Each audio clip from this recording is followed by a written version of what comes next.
முதுகில் குத்தி இழுப்பாங்களே அந்த சின்ன சின்ன தேருங்க செஞ்சு அது வச்சுருந்தான்.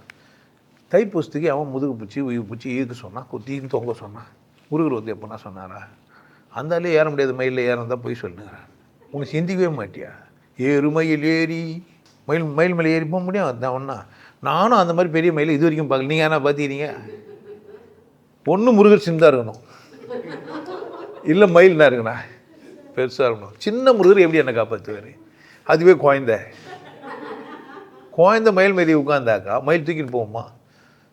எப்படியும் பிறகும்போது குழந்தை ரொம்ப லோயஸ்ட்டு பேபினாவே 800 கிராம் மேலே தான் இருக்கும். 800 கிராம் சாதாரணமாக இருக்கும், அப்படி தானே? 800 கிராமை தூக்கின்னு போக முடியும்? அவ்வளோண்டு குழந்தை அது ரெக்கையை எங்கே பிடிச்சிக்க? ரெக்கையை பிடிச்சிட்டா அது எப்படி அடிக்கும்?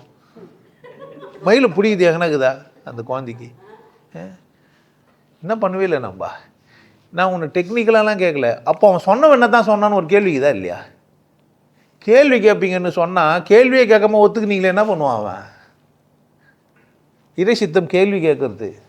உங்கள் மனம் கேட்குது, உங்கள் மனதை அடக்குது யார்? கேட்காம செஞ்சது யார்? உங்களுக்குள்ளே எழும்புகிற கேள்வியை ஒதுக்கி வச்சது யார்? நான் அந்த கேள்வியை கேளுங்கடான்னு கத்துறேன். இப்போ என்ன பண்ணுறீங்க? என்னையும் வரா என்னையும் பேசாதானே நீங்கள் எப்போ தான் சிந்திக்க போகிறீங்க? எப்படியோ என்னால் முடிஞ்சளவுக்கு என்ன பண்ணிட்டு போகிறேன்.